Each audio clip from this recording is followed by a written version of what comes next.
is going on? Welcome back to the channel. My name is Johnny if you're new here, and today we're going to be discussing a super hot topic in the car community that's been causing quite a stir lately. That's right, as you saw from the title, we're going to be talking about why California might just be one of the absolute worst states for car enthusiasts. I grew up here, I've lived here my entire life, and I feel like every single day it gets worse and worse for car enthusiasts like you and myself, so let's talk about it. As you know, California is known for its beautiful weather, scenic drives, and amazing car culture. But for car enthusiasts, it's becoming increasingly difficult to enjoy our passion out here. From strict emissions regulations to frequent roadside tests, the Golden State is cracking down harder than ever. In our last video, we discussed how the California Highway Patrol, or the CHP, was deploying mobile dynos to catch modified cars, and the response on that video was incredible. So many of you shared your experiences and your thoughts on the subject. And so today we're going to be diving even deeper into why some of these regulations are making it almost impossible for the car community to thrive in California right now. But real quick before we get started, I want to show you the car we're sitting in right now. This is my 2007 Nissan 350Z HR. Let's jump out and do a little walk around. I just got it washed.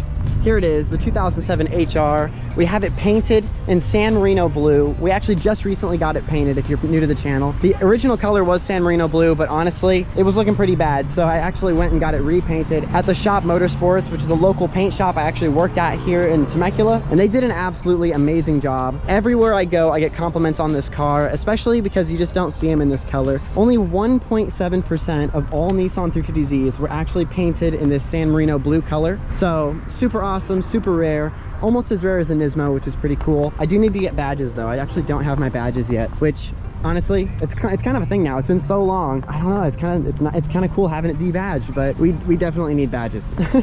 Oh, I gotta flaunt this though. Registration sticker, 350Z in California with a proper registration sticker. I mean, that's rare, right? That's super rare. It is hard to get these things smogged in California. I'll tell you, they will fight you to the end of time, so you're not able to smog your 350Z, but here we are. So kind of going off the registration sticker, let's start with the very first thing I want to discuss, and it's going to be the emissions regulations in California. California has some of the absolute strictest regulations when it comes to smog and emissions in the entire country, honestly. 50 states, California's the worst, believe it or not. There are a few that are close behind, but California by far is the worst. California requires every car on the road to pass regular smog checks to make sure that they actually meet these standards. And a lot of states don't even require smog checks. I couldn't even imagine, honestly. I've lived here my entire life. I just could not imagine living in a state where I could drive every day and get my registration every year without having to do a smog check. Like that's foreign to me, which is kind of insane to think about, that some states they don't care and some states they do. There's a few other really strict states, but for some reason California, man,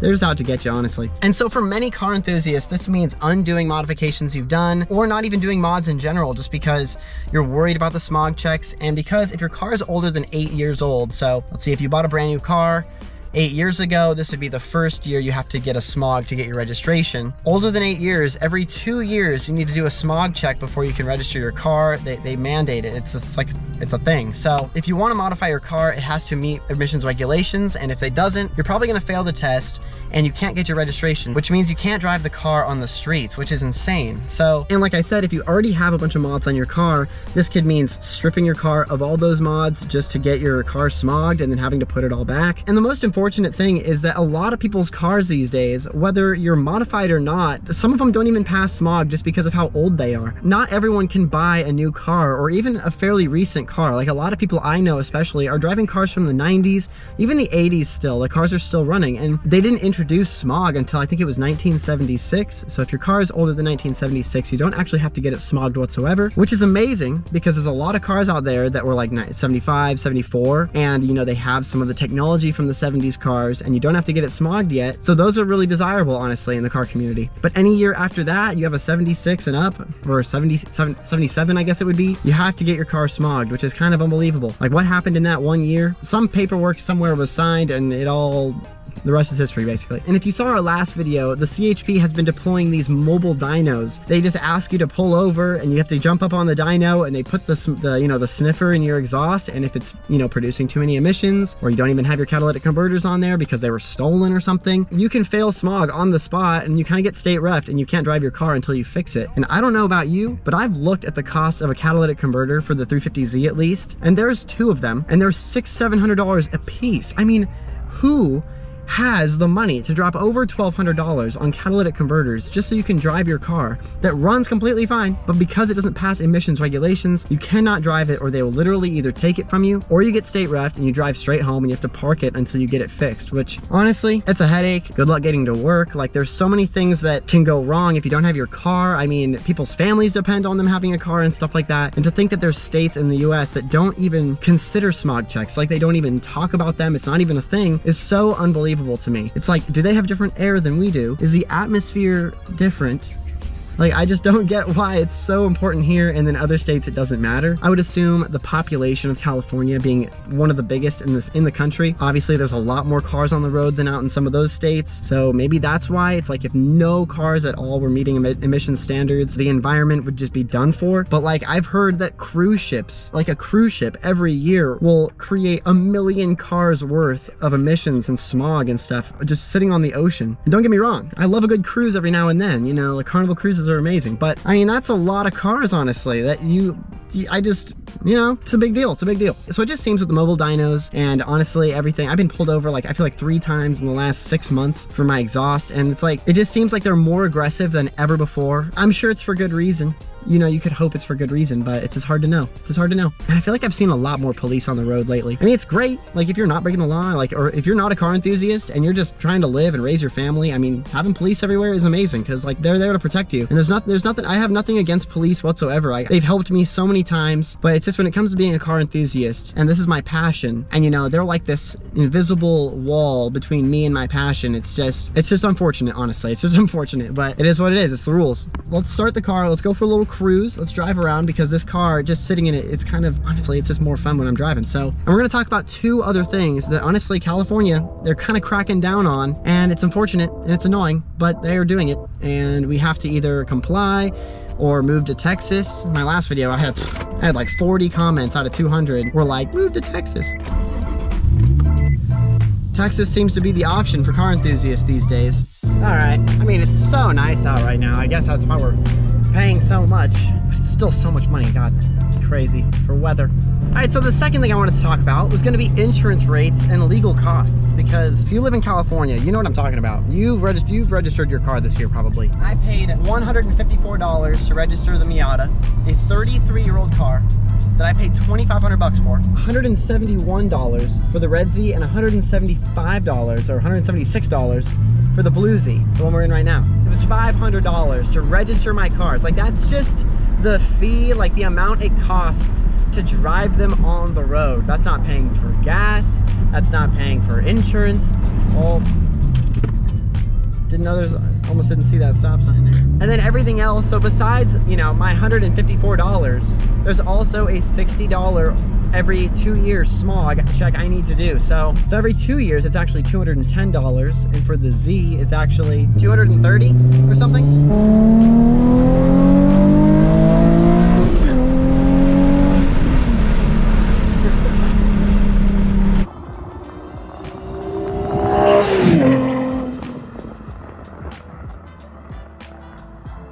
Having a modified car though, it's just so much fun. It's so much fun. It's definitely, I mean, I think it's worth paying the fees. I wish the fees weren't as bad.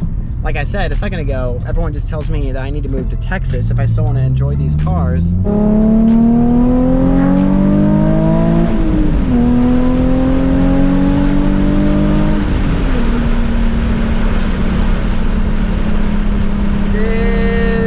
Alright, let's roll these up. It's a little loud.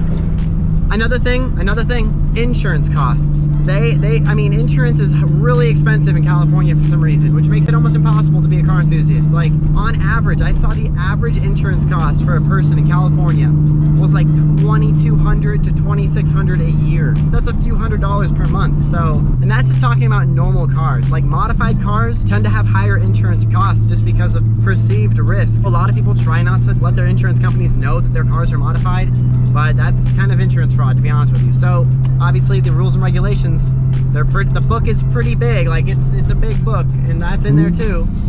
So, and we didn't even get to the best part about the modifications and insurance, is if you do get into an accident, you've been paying all this money, they might not even cover the cost of your modifications and stuff like that. And then honestly, you'd be lucky if they even cover any of it just because they think you're driving a stock version of your vehicle, and they probably blame your accident on your modifications, which is just, I've always thought personally, if there's a pothole in the road and I hit that pothole and it pops my tire and dents my rim or even blows the whole suspension on that side, and I need to get the whole suspension, rim, and everything rebuilt, the city is not going to cover that. Like, they've said you can contact the city if a pothole does a bunch of damage, and the city can cover it. But like, they're not. They're going to be like, well, your car, it was too low. We don't cover modified vehicles because, you know, if your car wasn't modified, maybe it wouldn't have happened. Like, they're going to do everything they can to not pay.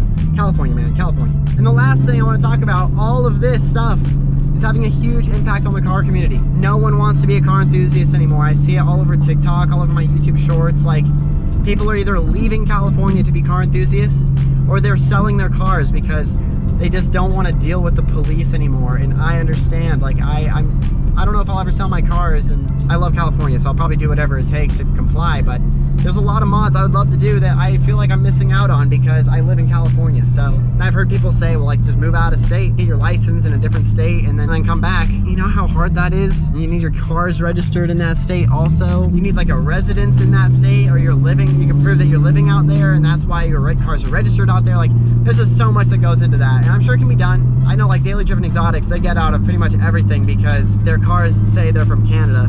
God, the sun is so bright. They just say their cars are passing through, nothing stays, everything goes back to Canada eventually, then comes back, and it seems to work. So obviously you could do that. I've seen it being done, but tons of car enthusiasts that I know are feeling discouraged about their builds, and car meets are becoming even more rare and rare as the months go by. Like, you just don't really hear about them anymore, and it's just really sad. Like, I love the car community, honestly. California, man, the police themselves are not trying to ruin it for us, and a lot of them are car enthusiasts. Like there's Reddit forums all the time of like what it's like to be a police officer that's also a car enthusiast. So they're out there, they're amongst us. And it's really sad because obviously they get harassed too, probably. Oh, anyways, car culture is about community building and the passion for cars and creativity. But in California, it seems every single day we're having to battle even harder to keep that spirit alive. So what do you think? Do you feel that California is beyond the worst state to be a car enthusiast in? Share your thoughts and experiences in the comments below. Have you ever been profiled? Have you ever been pulled over for something and the officer didn't even know the law? I mean, it's happened to me. It's happened to me. He said all modified exhausts were illegal, and that's not the case. Only modified exhausts that are over 95 decibels are illegal, and he didn't know that. So I probably could have fought it, but I didn't know at the time. So it also really helps to know the laws as well when you go into this. And if you're facing these challenges right now, just rest assured that you are not alone. We're all battling this together right now, fighting to keep the passion for cars and modified cars and just being a car enthusiast alive every single day. But anyways, thank you so much for watching. Don't forget to like, comment, share, and all the things for YouTube. I post a new video every Friday, so I hope to see you on the next one. Until next time, keep driving and stay safe out there. Peace out.